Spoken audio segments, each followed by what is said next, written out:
ജീവിതത്തിൽ വിജയിക്കണമെങ്കിൽ, ഉന്നതിയിലേക്ക് പോകണമെങ്കിൽ, പോസിറ്റീവായിരിക്കണമെങ്കിൽ നിങ്ങൾ നിർത്തേണ്ട 5 ശീലങ്ങൾ വളരെ ഇമ്പോർട്ടൻറ്റ്. നോക്കാം. നമ്പർ 1, കുഞ്ഞു കാര്യങ്ങൾ പോലും എല്ലാവരോടും ചോദിച്ചിട്ട് ചെയ്യുന്ന ഒരു പ്രവണത നിങ്ങൾക്കുണ്ടെങ്കിൽ, നിങ്ങളുടെ കൊച്ചു കാര്യങ്ങൾ പോലും മറ്റുള്ളവരോട്, ആ വിശ്വാസത്തിന് പുറത്താണ് അത് പറയുന്ന ഒരു ശീലം നിങ്ങൾക്കുണ്ടെങ്കിൽ സ്റ്റോപ്പ് ചെയ്തോളുക. That is not good. Privacy is power. What people don't know they will not be able to destroy. കേട്ടോ? അപ്പം ഒരു കാര്യങ്ങളും പറയാണ്ടിരിക്കുക. നിങ്ങൾ സക്സസ്ഫുൾ ആകുമ്പോൾ ഓട്ടോമാറ്റിക്കായിട്ട് അവരത് അറിഞ്ഞോളും. ഓക്കെ. നമ്പർ 2, പഴയ അനുഭവങ്ങളെ മുറുക്കെ പിടിച്ചിട്ട് അതിനെപ്പറ്റി ഇങ്ങനെ അമിതമായിട്ട് ചിന്തിക്കുന്ന ഒരു ശീലം നിങ്ങൾക്കുണ്ടെങ്കിൽ അത് സ്റ്റോപ്പ് ചെയ്തോളുക.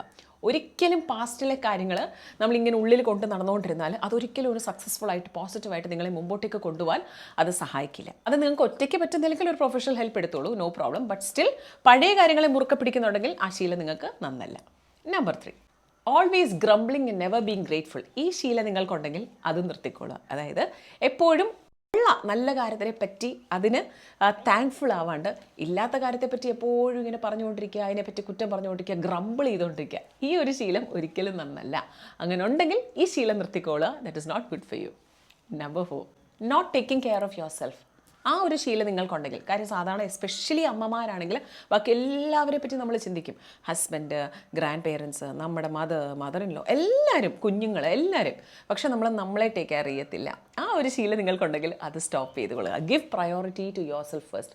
നിങ്ങളുണ്ടെങ്കിൽ മാത്രമേ നിങ്ങൾക്ക് മറ്റുള്ളവരെ സൂപ്പറായിട്ട് നോക്കാൻ പറ്റുള്ളൂ. അപ്പം eat healthy food, drink plenty of water, take care of your body. നന്നായിട്ട് എക്സസൈസ് ചെയ്യുക, നല്ലോണം ഉറങ്ങുക, നമുക്ക് ഏറ്റവും ഇഷ്ടപ്പെടുന്ന കാര്യങ്ങൾ ചെയ്യുക. Very important. കേട്ടോ? Give importance to yourself. ആ ഒരു ശീലം നിങ്ങൾക്കില്ലെങ്കിൽ ഇനി അത് വരുത്താൻ നോക്കുക. ആൻഡ് ഫൈനലി നമ്പർ 5, എപ്പോഴും എല്ലാവരോടും മത്സരിക്കാനുള്ള ഒരു ടെൻഡൻസി ഉണ്ടെങ്കിൽ അത് നിർത്തിക്കോളുക. അതൊരിക്കലും നല്ലതല്ല. പോസിറ്റീവായിട്ടുള്ളൊരു ബിൽഡപ്പ് നല്ല, നമ്മളിൽ വിശ്വസിച്ച് നമ്മുടേതായിട്ടുള്ള ഒരു രീതിയിൽ പോകണം നല്ലതാണ്. പക്ഷേ വീട്ടുകാരോട്, നാട്ടുകാരോട്, കൂട്ടുകാരോട്, ഒപ്പത്തിനൊപ്പം നിൽക്കുന്ന ആൾക്കാരെ കാട്ടില്ല, ഞാൻ എപ്പോഴും മുമ്പോട്ട് നിൽക്കണം എന്ന് ചിന്തിക്കുന്ന ഒരു പ്രവണതയുണ്ടെങ്കിൽ അത് സ്റ്റോപ്പ് ചെയ്തോളുക. That is not good for U.